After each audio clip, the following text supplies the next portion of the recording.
Okay, I gotta talk about the Packers lost on Monday Night Football in a very ugly, ugly game that can only be described as what the fuck was this shit show. There's so much I want to talk about, and I'm infuriated. I think all of us Packer fans, any fan, Bear fans, Lion fans, Viking fans, you have the right to talk. Because this game was shit. And it wasn't the first half of the game. And Love didn't look good. It wasn't all Love. Love was not good, mind you. Not having a great day. Threw 3 picks, 100 and something yards, and bad game. A.J. Dillon has one of his best games. Has over 20 yards, 70 yards, and 1 touchdown. 20 carries for over 70 yards and 1 touchdown. Watson 3 for 93, and then Luke Musgrave was our second leading, and then everyone else had like 1 target.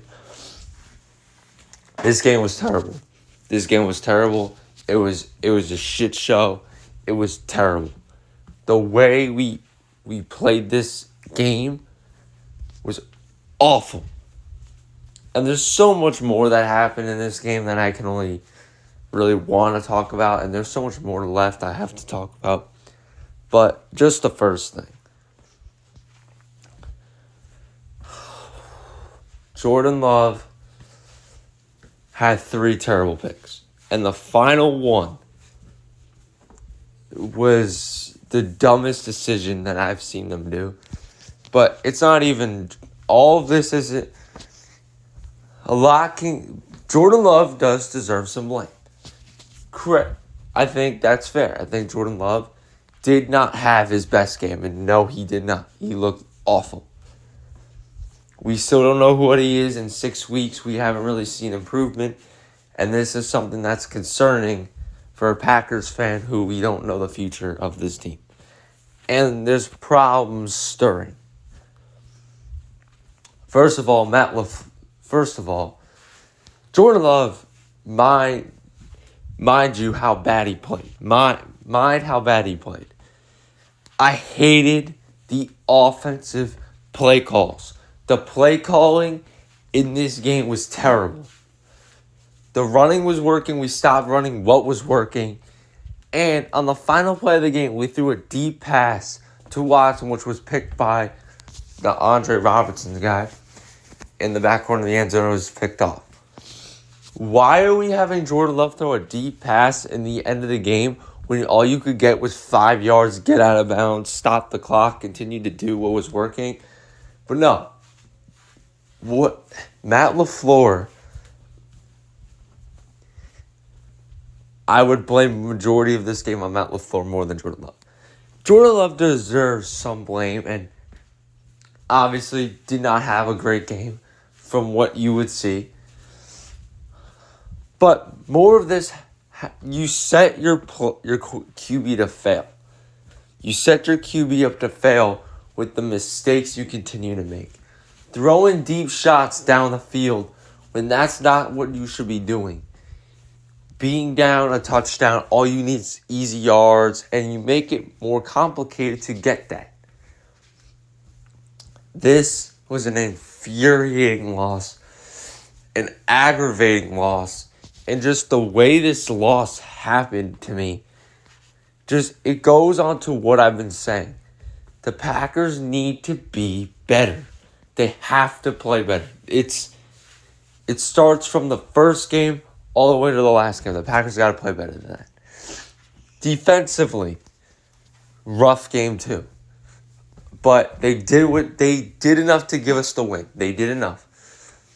They missed a field goal. But in the point of the game, Preston Smith was covering Devontae Adams. Why that happened, I don't know. And Jair was on the fullback. That can't happen.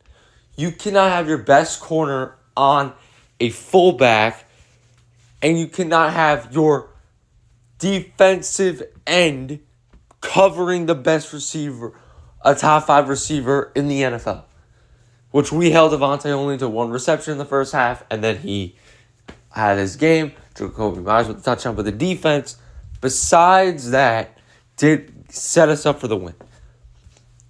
But the play calling on defense wasn't good. The personnel on defense isn't good. There's a lot that has to change. And with this bye week, that will help this. But This was a pitiful loss as a Packers fan. As any Packer fan would say, this is probably the worst offensive showing I have ever witnessed. The worst offensive play calling I've ever witnessed. The worst defensive play calling I've ever witnessed. And the mistakes we can continue to make. It's really goes to show you, as a Packers fan, we're relying too much on big throws. Jordan Love can't be throwing deep on the last play of the game. You got to get a short pass and try to get the first down. Because what you're doing is you're throwing it up at the end of the game, and Watson wasn't anywhere close to the ball. He missed Love. He missed Watson. And this is the type of things you can't do in a game. That's a throwaway game. The Packers threw that game away. Had every opportunity to win that game. And Jordan Love, as much as I have shit on him, this isn't all Jordan Love's fault. Matt LaFleur and the offense and everything set Jordan Love up to lose. It's not his fault his team can't catch. It's not his fault that his receivers were dropping passes. But it's mainly his fault for the mistakes he's allowing to make. And it's on Matt LaFleur calling the plays that are happening. So, at the end of the day, this is a frustrating loss. Packers won't be playing the next 2 weeks. Well, actually, they have a bye week this week, and then they play the Broncos the following week. So the Packers can get some time off, can get 9 days off, and then they go back on the field to play the rest of the week. However, frustrating loss for me. I've never been this infuriated and spited by a team in my life like this, and it really goes to show this is a poorly constructed team, and things are going to have to change at some point. And I'll get to that in a following video, but we have a bye week. We will get some key players back, and hopefully on the bye week, we get Aaron Jones, we get Eric Stokes, we get healthy at the right time, and everyone can come back. So that's kind of what the Packers can do on the bye week. And then we play Denver. Obviously, we can't beat if we can't beat the Raiders, we sure as hell can't beat Denver. So there's just so much the Packers got to do better with. But frustrating loss. But I'll see you guys in the next video. Comment your frustrations down below. We could talk as a Packer fan. What needs to change and what has to change soon. Ugly fucking loss. This was terrible as fuck. I didn't watch the game because I took a break from it, but me and my friend were on FaceTime. And this is infuriating to have to witness this every year. So, see you guys in the next video. I got to make the NLDS recap right after this, so that's what I'm doing. And then tonight, I'm recapping the ALDS. Preseason. A lot was good going on, and then obviously the Rangers opening night is starting, so tomorrow. So we'll talk about that, but see you guys in the next video.